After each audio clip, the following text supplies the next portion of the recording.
así que todo bien. Bueno, buenas tardes. Entonces, comenzamos con esta pequeña introducción, como les decía recién. ¿eh? Esto, lo que vamos a hacer es ubicarnos dónde estamos parados con respecto a los conocimientos que tenemos y a lo que nos falta. Entonces, esta es la introducción que fue en el módulo, pero la idea es ir viéndola y poder repasar un poquitito muy rápido, ¿no? Entonces, esta es la organización de un sistema de ser vivo, un nivel celular, un nivel de tejido, de órganos, de aparatos y sistemas, que van a ser el sistema nervioso central, por ejemplo, que es lo que vamos a ver en el módulo 3, interaccionando con muchos otros sistemas, el cardiovascular, por supuesto, ustedes lo van a ver en otros módulos más adelante, algunos ya lo vieron porque he estado cursando y ahora han tenido que volver a cursar o están por rendir y por ahí pueden estar de la clase. Obviamente, con el sistema muscular, todo lo que es el continente del sistema nervioso central, es muscular, es un sistema diferente del sistema nervioso central, que es tejido nervioso principalmente. ¿Sí? Cuando hablamos de nivel celular, hablamos de la neurona. Y de la neurona lo que tenemos que saber claramente es que tiene un sentido de información que va siempre de dendritas, cuerpo y una respuesta que se da a través del axón. Hay diferentes tipos de neuronas, es importante que lo sepan, por supuesto. Hay clases de histología que les explican cada una de ellas. Creo que es muy importante para poder seguir la información de los diferentes vías que hemos ido estudiando, ¿sí? Entonces, van a ver que hay neuronas que tienen un axón, que es una dendrita, que tiene múltiples ramificaciones, pero por el sentido que lleva la información es una dendrita. Pero es un axón, llega al cuerpo celular y sigue por el axón propiamente dicho. Entonces, esos se llaman pseudounipolares, unipolares, los van a encontrar que pueden ser lo mismo, en algunos libros pueden encontrar que hay alguna diferencia, no tiene mucha importancia el tema. Pero sí sepan esto, la información sigue este sentido. ¿Mm? Bien, entonces, cuando pasamos al próximo, a nivel de los tejidos, las neuronas están contenidas por lo que es la glía, diferentes tipos de glía, hay algunos trocitos que sirven para, digamos, proteger a las neuronas de algunas sustancias tóxicas que pueden estar en la sangre, y entonces nos hacen una barrera que se llama barrera hematoencefálica. Son unos podocitos, unos tipos específicos de astrocitos. Los astrocitos se pensaban que lo único que hacía era en el sostén y después se dice, pero con el metabolismo de la neurona se generan muchos radicales libres, muchos ácidos que los neutralizan los astrocitos y hoy en día hay algún otro tipo de funciones más específicas y hasta, les diría, parte del tejido nervioso.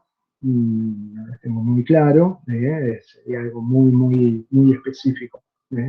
Entonces, sí tengan en cuenta que es un tejido que es excitable y que encima a esa información, ¿sí? Que es la excitación de la neurona, vamos a poder conducirla a través de la neurona. Como les decía, de esa forma, dendrita, cuerpo, axón. ¿Sí? Terminada axónica y va a seguir hacia la información hacia otra neurona o hacia el músculo o hacia una célula secretoria. ¿Ya? Son todas las posibilidades que tenemos. Bien, entonces cuando hablamos de nivel de órganos es porque hay un tejido nervioso que es mucho más específico, que se junta con algunos otros tejidos y forman un órgano. Entonces podemos hablar de un órgano, podemos hablar del cerebro como un órgano. La médula es la parte más simple o menos compleja del sistema nervioso. Entonces, cuando nosotros decimos, ¿y para qué sirve la médula? Por ejemplo, sirve para transmitir la vía motora, digamos. Entonces, sirve para mover el cuerpo. ¿Está bien? Sirve para llevar la información desde el cuerpo hacia el cerebro. Ajá. ¿Y tiene alguna otra función? Sí, también tiene una información parasimpática y simpática. ¿Sí? Entonces, son las tres funciones que tiene lo motor, lo sensitivo, lo les diría los esfinterianos, pero bueno, es un poquito más grande. Sistema nervioso autónomo. Pero de esa forma también, uno cuando dice, uy, este paciente puede tener un trauma medular. A ver, mueve las piernas, mueve los pies, siente, no siente, ajá, puede hacer pis, puede defecar. Es la evaluación que se hace. No hay muchos secretos en eso. ¿Está bien? Por ahí lo estoy haciendo demasiado simple, pero es como para que ustedes se vayan dando cuenta que hay cosas que son sencillas. Bien, entonces, nosotros podemos decir que el tejido nervioso, el sistema nervioso, se divide en dos porciones. Sistema nervioso central, sistema nervioso periférico. ¿Quién determina que es uno y otro? El sistema nervioso central está mielinizado por oligodendrocitos. ¿Sí? Sistema nervioso periférico va a estar mielinizado por las células de Schwann. Dentro, estamos hablando de médula, dentro del conducto radical, ¿hay solamente sistema nervioso central? En algunos lugares dice que sí, y eso es un error. Porque todas las raicillas, la cola del caballo, más, eso es sistema nervioso periférico. ¿Sí? ¿Dónde está la división? Más o menos desde la superficie pial de la médula, en donde sale un nervio, ¿sí? O donde entra un nervio, digamos, sea sensitivo, a 1 milímetro de esa zona hay una zona que no está milinizada, ¿sí? Que se llama zona de entrada, y hasta ahí llegan los oligodendrocitos en el milímetro hacia la piel madre, y del otro lado ya empiezan las células de Schwann a hacer la mielinización. Entonces, el nervioso central está dentro de la cavidad raquimedular, está dentro del cráneo, pero dentro del cráneo y dentro de lo raquimedular está también el sistema nervioso periférico. ¿Sí? Bien, ¿cómo lo podemos dividir también al sistema nervioso? Al sistema nervioso? En somático o de la vida de relación, van a ver que en algunos lugares le llaman así, es lo sensitivo y lo motor, ¿está bien? Y el sistema nervioso autónomo, que es el que se encarga de todas las funciones autonómicas, o sea, que no dependen de la conciencia y que nos sirven para mantenernos con vida. Ejemplo, mantener la presión arterial, mantener la respiración, permitirnos fabricar más orina cuando tenemos que eliminar agua del cuerpo, o al revés, formar menos orina cuando tenemos que guardar agua en el cuerpo. Y eso lo cumple el sistema nervioso autónomo, de lo cual ninguno de nosotros estamos enterados de que existe. ¿eh? Salvo cuando nos ponemos a estudiar medicina, ¿no? O en veterinaria o en alguna otra este, carreras afines. Bien, como les decía, entonces nosotros vamos a tener un ingreso de estímulos, ¿sí? Un procesado de los estímulos y un egreso de estímulos. Ese es el sistema nervioso. Muy parecido a lo que pasa con la neurona. ¿Sí? Digamos, la vía sensitiva sería la neurona del sistema nervioso. El cerebro o el lugar de procesado que puede estar a nivel segmentario medular, segmentario del tronco o suprasegmentario a nivel, digamos, del cerebro, o también puede estar a nivel cerebroso. ¿Está bien? Ahí se va a procesar la información. Y en general se va a hacer algún tipo de respuesta. ¿eh? Recuerden que ustedes, si se quedan callados, por ejemplo, pueden estar dando una respuesta. ¿eh? Eh, entonces, no siempre la respuesta es, digamos, clara y vista. ¿Sí? Y la otra cosa importante es que el sistema nervioso puede generar respuestas de dos tipos únicamente. O secreta cosas a través del sistema neuroendocrino, o genera respuestas motoras. No hay otra posibilidad. ¿Sí? Entonces usted me dice, ah, sí, pero ¿y hablar? Ah, muy bien, sí. Hablar es mover los músculos de la laringe. O sea, mover músculos. ¿Eh? Hay que hacerlo de una forma muy coordinada, sí. Para eso tenemos centros específicos que nos faltan ver. ¿Vieron donde decíamos, estamos parados acá? Está bien, sí, el lenguaje no lo hemos visto. ¿Sí? Es un área muy específica en el cerebro, y se encarga un área del lenguaje de comprender y otro de emitir. ¿Eh? Y por supuesto están conectados entre ellos. ¿Está bien? Bien. Repasamos un poquitito las vías sensitivas. Y cuando hablamos de las vías sensitivas, vamos a ir a hablar de dos vías. ¿Sí? Entonces acá nosotros tenemos en la diapositiva las aferencias y contamos 5 estaciones: primera, segunda, tercera y cuarta neurona.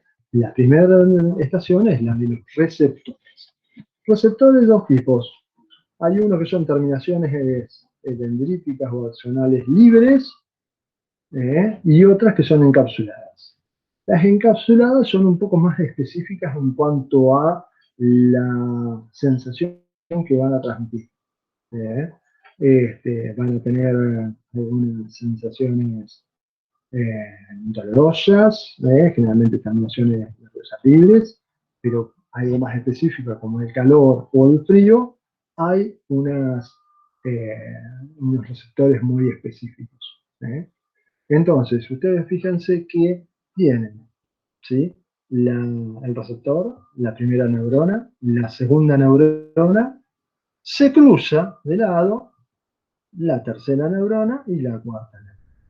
¿Sí? Entonces, ustedes van a tener que la primera neurona es del sistema nervioso periférico, la gangliar, la que está en el ganglio de la raíz posterior raquimedular, ¿sí? O raquídeo, ¿no? O la que está en el ganglio posterior ¿eh? de los pares craneales, el ganglio de Gasser, el ganglio de Scarpa, esos son ganglios sensitivos, ¿está bien?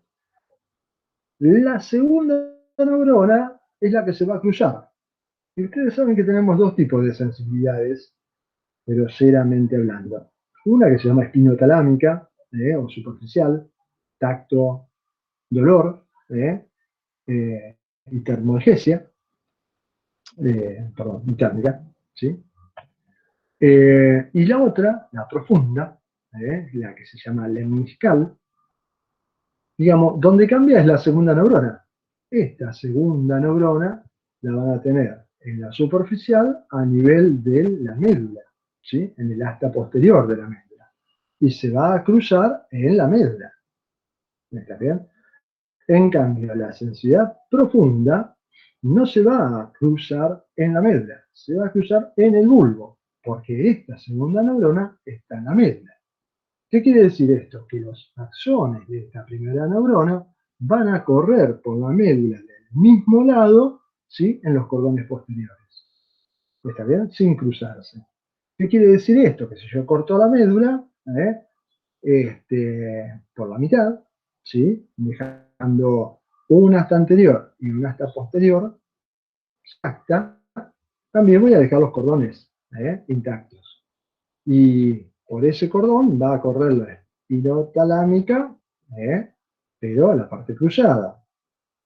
Y en el lugar donde se lesionó, ¿sí? También del mismo lado del cuerpo para la sensibilidad profunda. Eso se llama disociación sensitiva y nos permite identificar la altura. ¿eh? Entonces, creo que es importante para poder analizar desde el punto de vista semiológico. Denme un segundo, me acabo de escuchar que hay algún alumno intentando ingresar.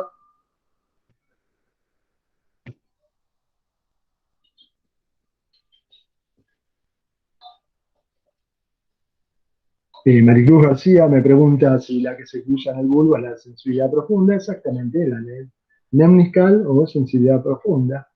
Tiene muchas formas de llamarlas. ¿eh? A ver si hay alguien más que está preguntando a alguien, porque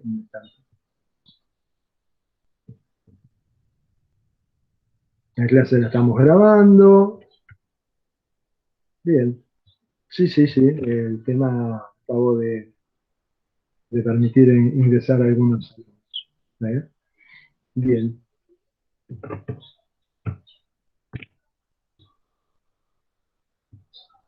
Acá Máximo nos pregunta, todas las referencias tienen este trayecto de 5 estaciones. Cuando vos ves la vía óptica, puede ser alguna extra. Cuando ves la vía auditiva, en vez de 5 estaciones son 6 segundos. Pero igual siempre hay algún tipo de dudas en si hacen estaciones o son para estaciones eh, ¿cómo se llama? De reflejo.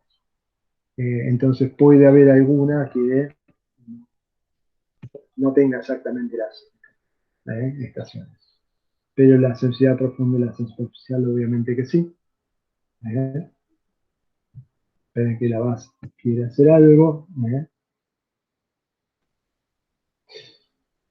Exacto, Máximo. La idea es que ustedes tengan el tema de las 5 acciones para que puedan ir haciendo el resto de las sensibilidades. ¿Eh? Por ejemplo, ustedes pueden, como una forma, ustedes habrán visto que en algún lugar hay un tábano que le pica a una persona en el tobillo. Entonces, cuando siente dolor, es sensibilidad superficial.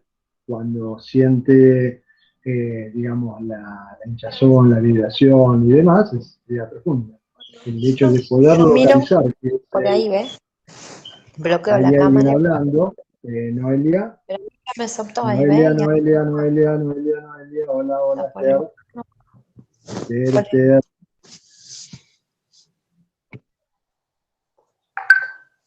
Listo, la acabo de silenciar.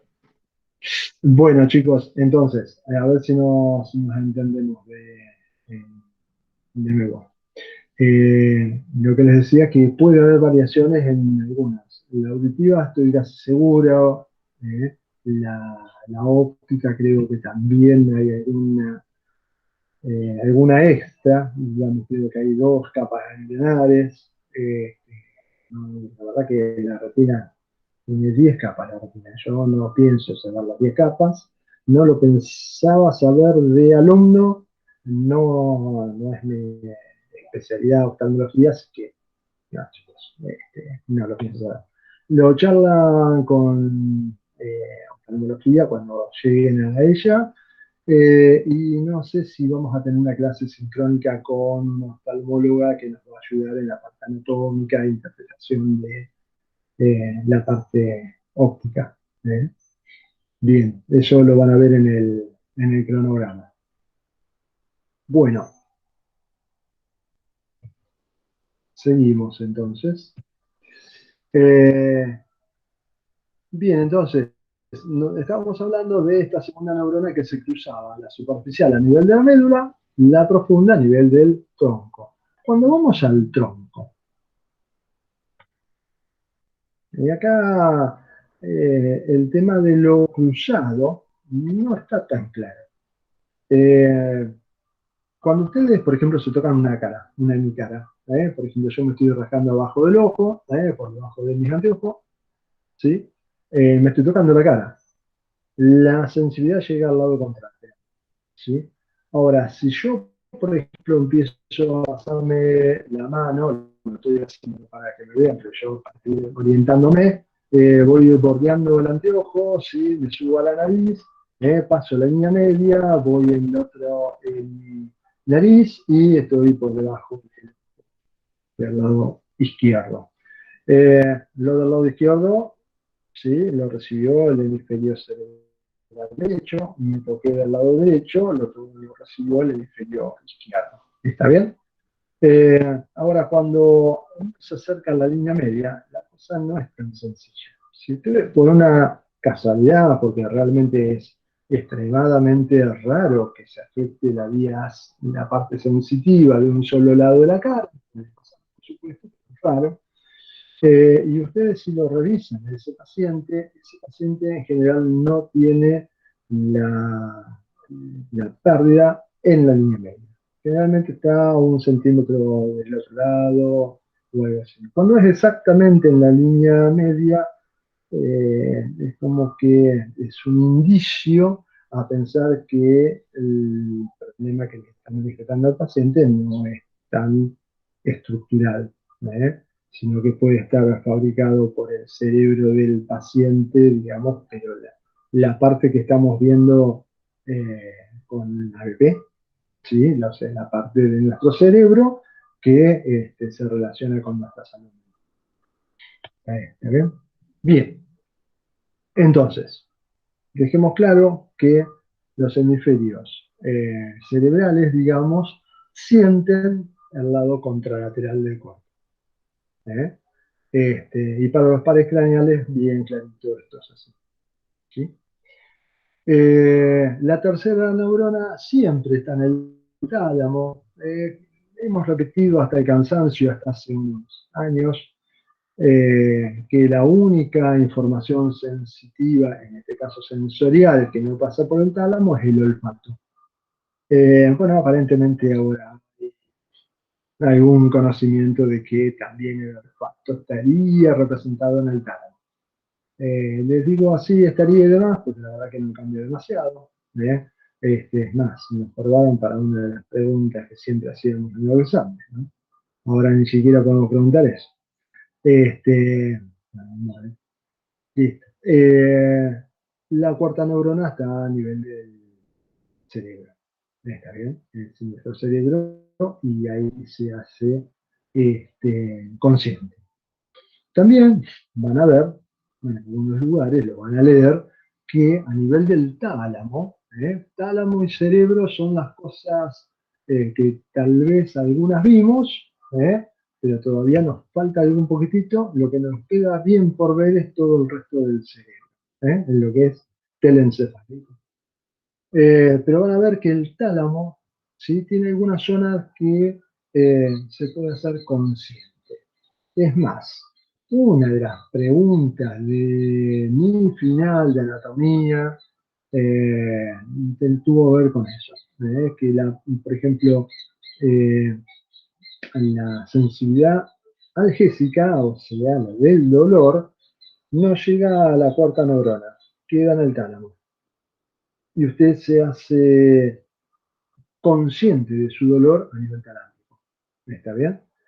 Y la parte desagradable del dolor, ¿sí? La parte de repercusión, el hecho de nos hace sentir mal, nos hace sentir abatidos y hasta produce algún tipo de respuestas depresivas por el dolor, lo hace a nivel del encéfalo asociado a la salud mental y que también vamos a tener una clase específica de eso.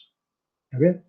Entonces, en nuestro cerebro se va a producir esto que se llama procesado. El procesado obviamente puede ser consciente o puede ser inconsciente. Por ejemplo, si usted está durmiendo, usted va a estar procesando cosas. Por ejemplo, si hay alguien que hoy estamos en verano, tenemos una mosca que nos toca el pie y toca el pie y después viene y te toca en el cuerpo, se te pasa en la cara y en algún momento tú también has despertado, ¿sí? O sea, lo sensitivo tuvo un flujo de entrada tal que en algún momento hizo que uno se despierte y se vuelva consciente de que hay algo que ya está tocando. ¿Eh? Este, Puede no ser una mosca, como por ejemplo que haya alguien con una plumita intentando despertarlo. ¿Eh? Habrán visto que también eso sucede en los colectivos de los viajes de estudio. No sé si les habrá pasado, pero muchas veces ese tipo de bromas se generan. Uno piensa que es una mosca, un mosquito o algo por el estilo y es alguien que está probando y no dejan dormir. ¿Sí? Pero bueno, eso demuestra que nuestro cerebro está procesando cosas continuamente. Y se puede decir que son conscientes por más que nosotros en ese momento no tengamos la exacta conciencia de lo que está pasando. ¿Está bien? Este, Nuestro cerebro sí es totalmente inconsciente. O sea, cuando ustedes ven las vías son totalmente inconscientes. Llegan todo tipo de información al cerebelo, aferencias hacia el cerebelo, de cómo están las articulaciones, qué es lo que está pasando con todo el cuerpo, para las funciones del cerebelo. ¿Sí? Bien, una vez que se procesa, digamos, la vía motora, la respuesta motora, tiene dos neuronas. ¿Sí? Ya vi ahí otra vez, estaban preguntando que en el SNEL dice de una tercera neurona y que son tres neuronas. Bien, que se quiere ir por el SNEL, y le comento para que entienda dónde estamos parados nosotros. Primera neurona, cortical, todos entendemos. Motoneurona piramidal, ¿sí? Más allá de que también ponen en cuestión eso en algunos otros textos. Quinta capa del cerebro, células piramidales de Bess, son las que mueven. Vía piramidal. Se cruzan en el bulbo, cruzadito, se cruzan en el bulbo. Llegan a la médula, segunda neurona, o, según Snell, tercera neurona, motoneurona alfa. Listo, le llamamos motoneurona alfa y nos quedamos tranquilos, no es ni segunda, ni tercera, ni motoneurona alfa, chicos. Motoneurona piramidal, motoneurona alfa. Listo, no hay más. Según el Snell, hay una intermedia que le llaman segunda neurona. Y como les explicaba, ustedes van a ver el síndrome de la segunda neurona motora. Bien, el síndrome de la segunda neurona motora, digamos, descrito y aceptado por todo el mundo, habla de la tercera neurona que habla de la motoneurona alfa. Entonces, zanjado el tema. ¿Sí? Bien, ¿qué pasa con los pares craneales? ¿Son todos cruzados? Y la respuesta es no. En el cuerpo, ¿todos los músculos son cruzados? Nosotros enseñamos habitualmente, ¿sí?, que nuestro cerebro izquierdo maneja nuestro hemicuerpo derecho, ¿sí?, y que nuestro cerebro derecho maneja nuestro hemicuerpo izquierdo. Y eso lo enseñamos porque es la excepción y es lo que nos marca la clínica. Pero en la realidad, la gran mayoría de los músculos tienen inervación bilateral. Todos los músculos troncales, ¿sí?, o sea, los intercostales, el nervio frénico, que inerva el diafragma, los músculos abdominales, en general no se ven afectados cuando hay una hemiparesia, o sea, cuando hay un déficit neurológico que nos afecta a medio cuerpo. A ellos tienen inervación bilateral, por eso no pasa eso. Y con respecto a los pares craneales, todos, ¿sí?, tienen inervación bilateral. ¿Sí? Inervación bilateral, o sea, el hemisferio cerebral derecho mueve tanto los músculos de los pares craneales de un lado como del otro, con una sola excepción, la parte inferior del nervio facial, que esa sí es cruzada. Y entonces ustedes van a tener las hemiparesias facio-brachiocrurales cuando la lesión está por encima de la salida del nervio facial, o sea, por encima de la protuberancia. ¿Está bien? Entonces va a estar afectada la parte del facial, principalmente el auricular de la boca, ¿sí?, el miembro inferior del mismo lado de la boca que está torcida, y el miembro inferior del mismo lado. Eso es una hemiparesia de un mismo lado y que generalmente obedece a una lesión contralateral a nivel central. Bien, ¿qué otras cosas podemos saber de nuestro pares craneales? Nuestros pares craneales, por ejemplo, están asociados, ¿sí?, según el nivel. Entonces nosotros podemos decir que en el bulbo está el par 9, 10, 11 y 12. ¿Está bien? Y que motoramente lo que van a producir los movimientos de la lengua, de la faringe y de la laringe. Por lo tanto, tienen dos funciones importantes. La fonación, o sea, el hablar, yo muevo la lengua, genero, junto con el movimiento de la laringe, genero fonaciones que ustedes me pueden entender. Eso es hablar. ¿Está bien? Después, a nivel de la faringe, junto con la lengua y junto con la laringe, también está la deglución. Entonces son los pares craneales de la deglución y de la fonación. También es decir que me importa. ¿Sí? De estar un cleido y de mover la cabeza por un lado y el otro, de estar un cleido. Ese es el bulbo. Y el bulbo, ustedes tienen que saber que es atravesado por las vías largas. Las vías largas es lo que estuvimos viendo en la diapositiva anterior. Cuando ustedes hablan de vías largas, hablan de esta. La vía sensitiva, la vía motora. Esas son las vías largas. ¿Está bien? Pues ya lo vimos, pero volvamos al mismo lugar. Bueno, entonces, los pares craneales de la protuberancia, ¿sí? Perdón, el bulbo, para terminar y redondear. ¿Qué otra cosa importante tiene? El sistema reticular. El sistema reticular existe en la médula, existe en el bulbo, existe en la protuberancia y existe en el mesencéfalo. Las dos que tienen que saber y que no pueden saber siendo estudiantes de medicina de primer año es que el bulbo, su sistema reticular, sirve al aparato respiratorio y es el marcapasos respiratorio. Sirve también a lo cardiovascular para aquel que quiera saber algo más y todo el otro. Sí, tiene respuestas reflejas y demás, pero no es el marcapasos cardíaco. El marcapasos cardíaco es autónomo, está dentro del corazón. O sea, si ustedes a alguien le sacan el corazón, puede ser humano, alguien que no es humano, el corazón sigue latiendo, autonómicamente. ¿Está?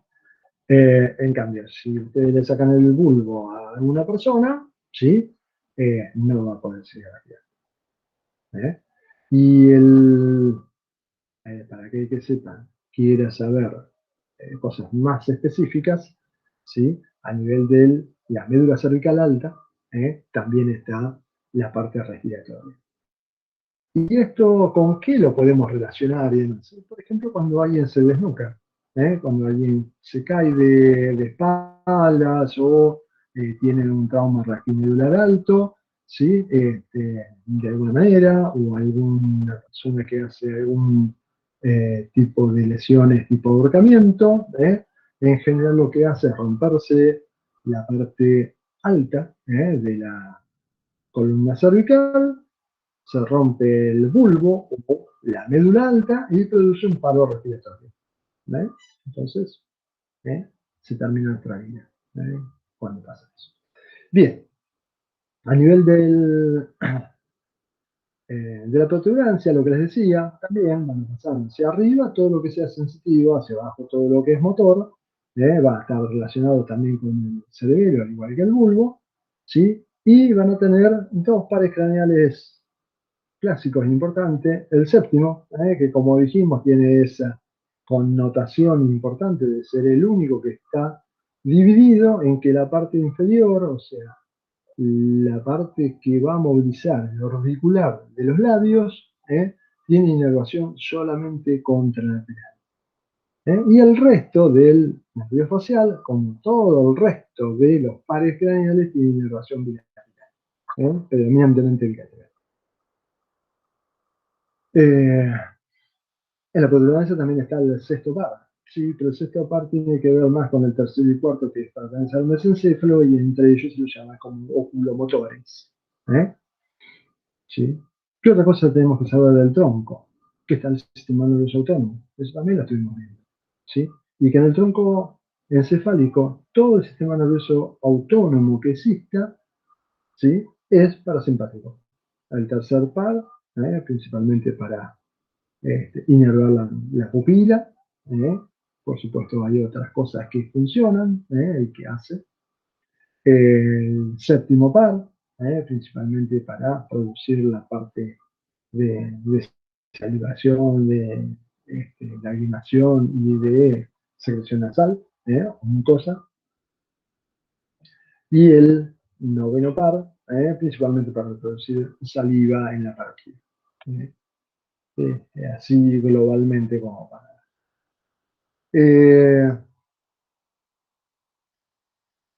Fíjense, ustedes tienen a nivel del cerebro, esto es lo que van a ver en la próxima clase con el doctor Otegui. O sea, acá, cuando ustedes ven, ¿sí?, esta división entre lo motor y lo sensitivo es anterior, lo sensitivo es posterior. Si se fijan en la médula es igual. Y en el tronco encefálico bastante similar, ¿sí? O sea, lo motor es ventral, cercano al vientre, o anterior, ¿sí? Y lo sensitivo es dorsal, está cercano a la espalda. ¿Está bien? A nivel del cerebro también, acá ustedes van a encontrar un surco importante, el surco central, conocido como surco de Rolando, que estamos tratando de dejar de lado los nombres propios. Pero bueno, también van a ver que muchas veces se le llama a la circunvolución frontal ascendente, o área 4 del broma, como pre-rolándica. Esto que está puesto acá, pre-rolándico, ¿sí? Y quiere decir que es la parte motora. Y por detrás del surco central tienen la sensibilidad. Que como les decía, hay algunas teorías de que, por ejemplo, la parte de la sensibilidad analgésica o dolorosa no llega al cerebro y ya en el tálamo es consciente. Que miramos un poquito el chat.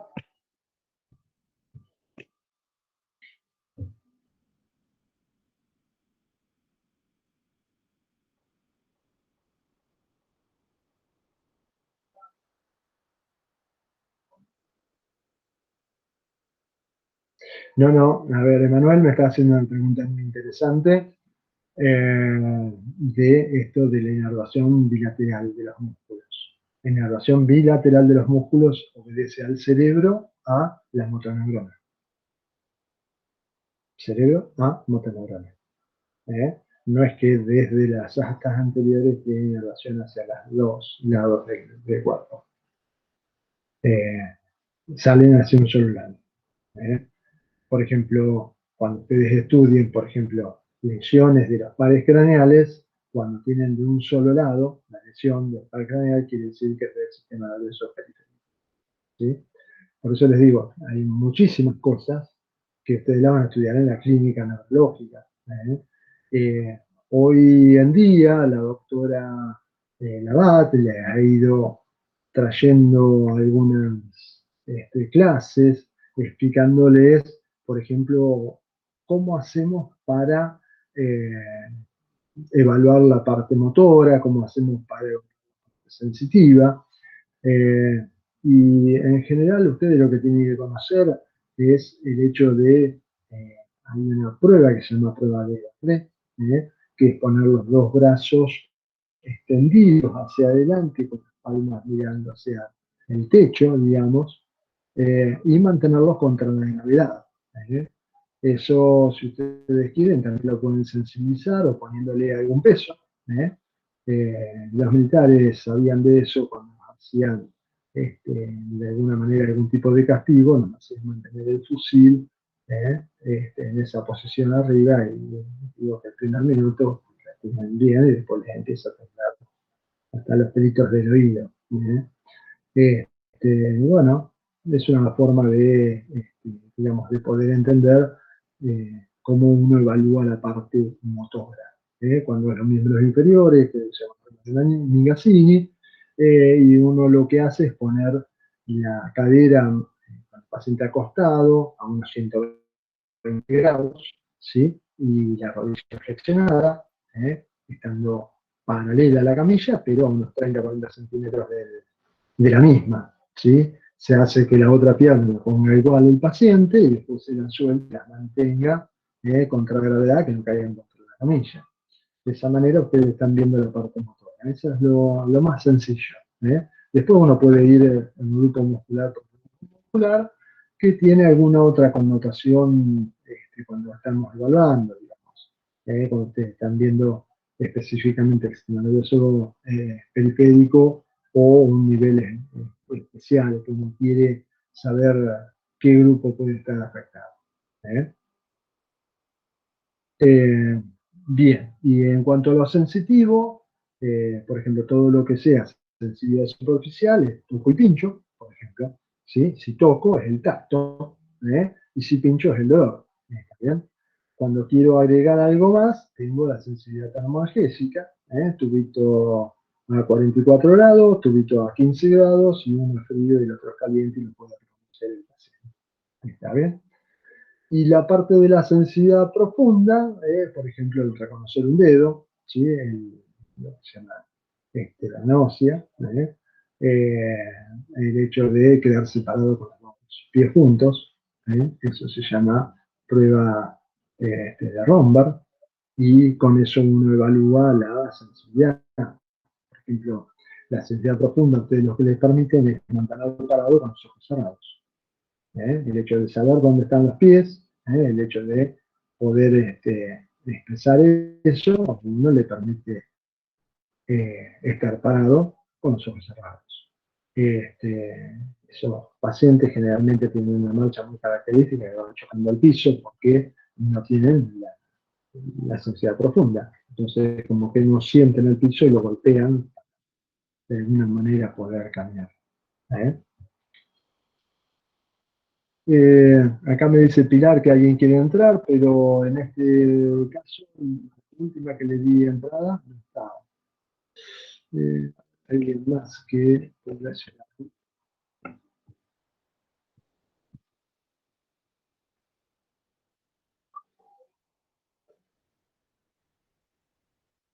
No entendí lo de Alex, por lo general también has dibujado, no entendí lo que es. Salvo que diga dibujando, y bueno, del hecho de cómo uno va dibujando las diferentes vías, me imagino que es eso.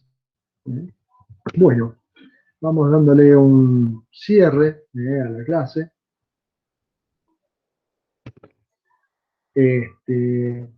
Ustedes habrán visto que han tenido algunas clases relacionadas con el tercer ventrículo. Entonces estuvieron hablando del tálamo como un filtro de todas las sensibilidades que llegan al cerebro. Y el tálamo se divide como si fuese una lámina que tiene una lengua bífida, o bífida hacia adelante. Entonces deja adelante un grupo nuclear anterior, que lo vamos a ver con la parte del sistema nervioso asociado a la salud mental, y un grupo importante lateral, que es el que está pegado a la cápsula interna. ¿Está bien? Y ahí es digamos, donde llegan las estaciones sensitivas. Cuando ustedes dicen posterolateral ventral, es el grupo lateral, ¿sí? Y de ese grupo lateral, el núcleo posterior. Y ese núcleo posterior está dividido en una parte lateral para todo el cuerpo y una parte medial para toda la cara. ¿Sí? Eso también lo contesté el otro día en el WhatsApp. Eso es lo más conocido. Por delante está el neocerebelo, ¿sí? Y por delante de ello está la parte del tono muscular asociado a los núcleos de la base. Cuando ustedes vean ahora el encéfalo, también les van a decir que hay unos núcleos grises en profundidad. Ustedes van a ver que el cerebro tiene una corteza cerebral de sustancia gris que rodea a un centro de sustancia blanca, y dentro de esa sustancia blanca también hay núcleos profundos. algo parecido a lo que pasa en el cerebelo. Esos núcleos profundos generalmente están asociados con la regulación del tono muscular, lo van a ver con las vías directas e indirectas, y algo han visto cuando vieron dopamina. La relación que tiene el cerebro para con el cerebelo y para con estos núcleos es una relación de información que sale del cerebro, ¿sí? Es procesada por estos núcleos y la respuesta se la devuelve al cerebro. ¿Sí? Son circuitos cerrados, chicos, de polisinapsis, pero que tienen esa particularidad. Y por ejemplo, cuando uno habla de la ataxia, que por ejemplo puede ser la prueba índice-nariz, de extender el brazo y llevarse la punta del dedo y tocarse la punta de la nariz sin errarle, uno dice la ataxia. Entonces es el hemisferio cerebeloso que controla el hemicuerpo del mismo lado. Y esto es así. Si usted tiene lesionado ese hemisferio cerebeloso, usted va a tener una dismetría o una hipermetría, o sea, se va a pasar de la nariz y cuando quiera corregir le va a volver a errar, y entonces va a titubear hasta que toque la punta de la nariz cuando son ataxias leves.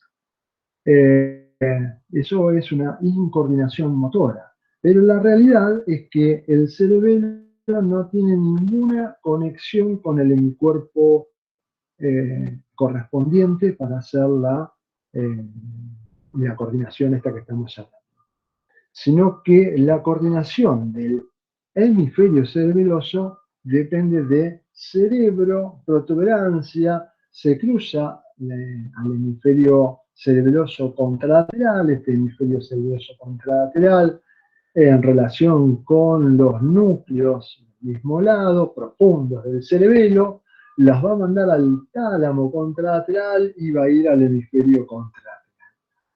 Entonces, la relación de la ataxia y la coordinación de la ataxia, si bien el cerebelo uno lo ve clínicamente del mismo lado, hay una interrelación con el cerebro contralateral.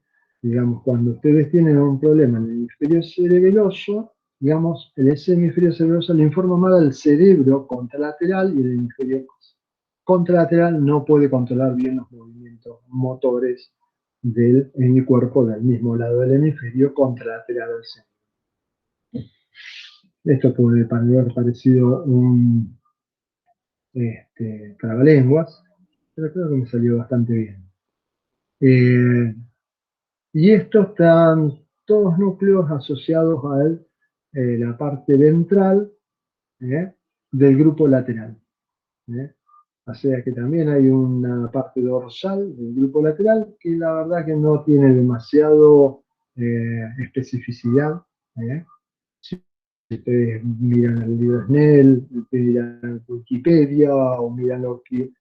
tienen las conexiones, todos conocen todas las conexiones, pero después hay muchas cosas que realmente no se conocen. Bien. Creo que globalmente está todo relacionado. Ya está todo hablando. ¿Qué es lo que queda? Por ejemplo, lo que es sueño vigilia.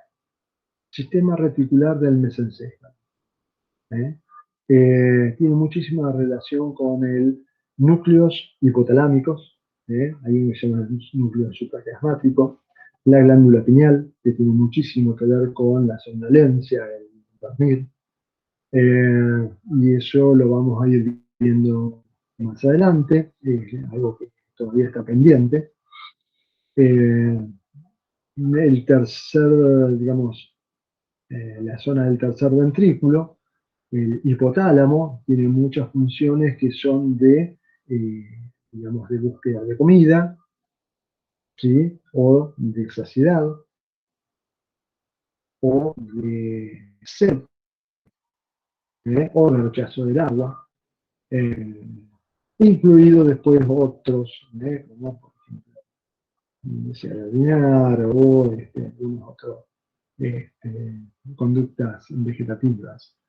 Por lo tanto, al hipotálamo se lo conoce como el centro, digamos, coordinador de todo el sistema nervioso autónomo.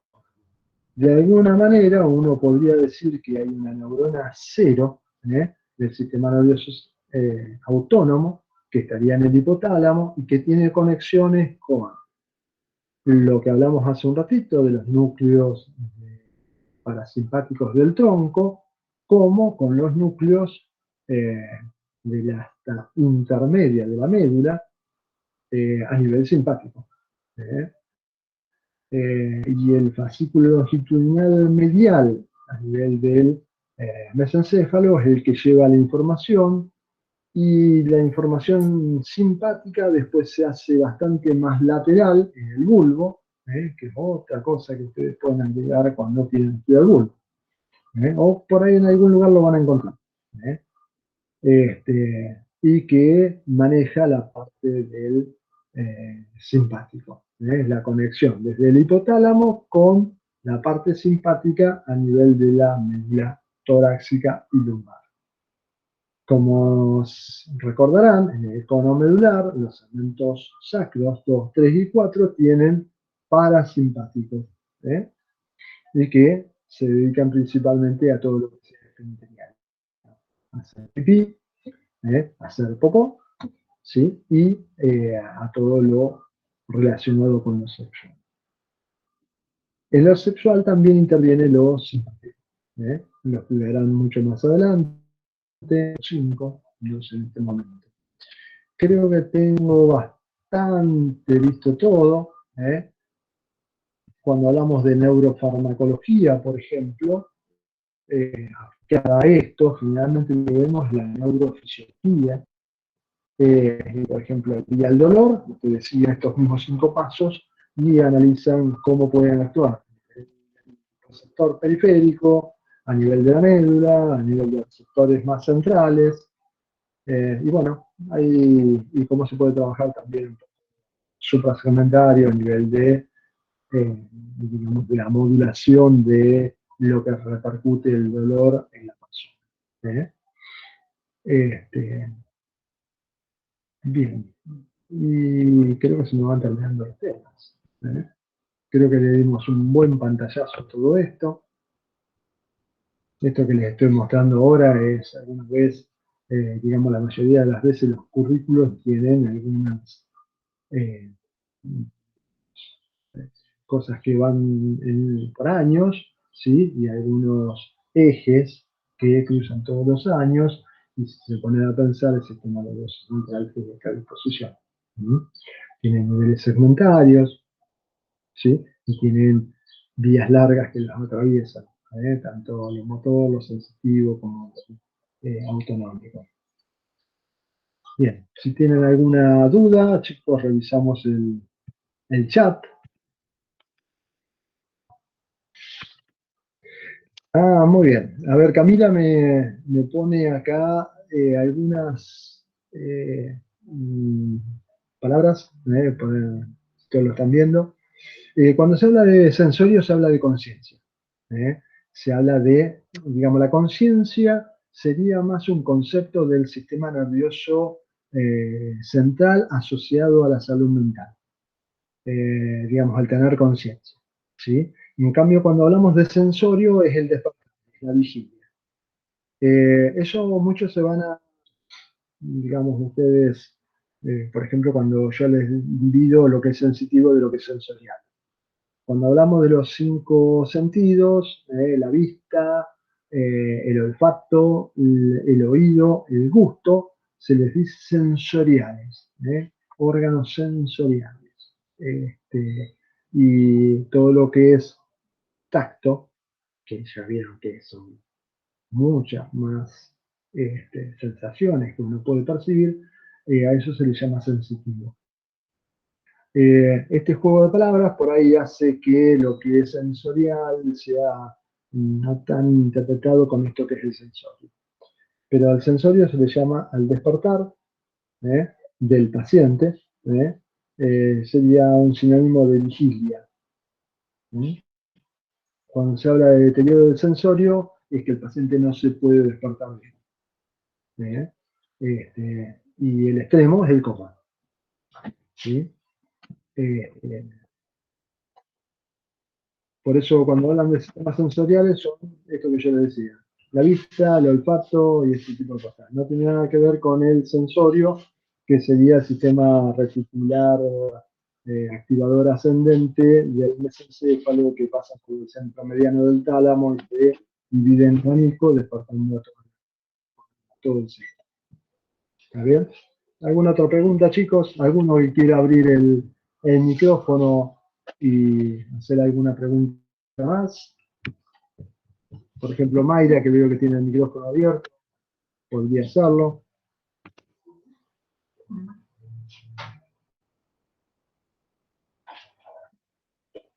A ver, Emanuel Trivelli, que me pregunta la vía del hipotálamo hasta lateral de la médula, si tiene nombre. La verdad que no tiene un nombre. Por eso yo algunas veces hablo de neurona cero, pero no lo he leído en ningún otro lado.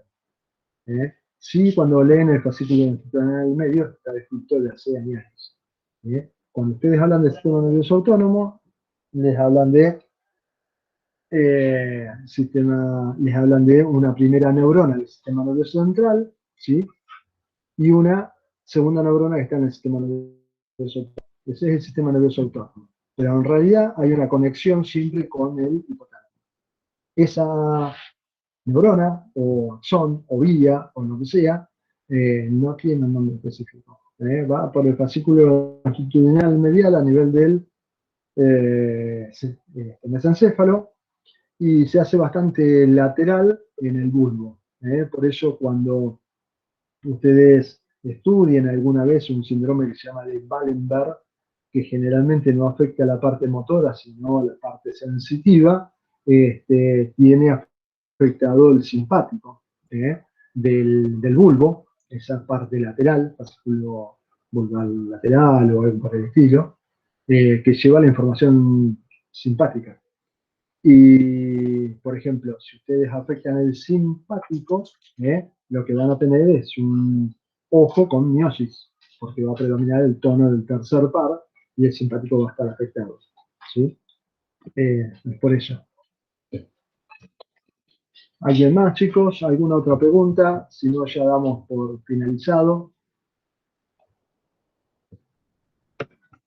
Ya dejo de grabar, chicos.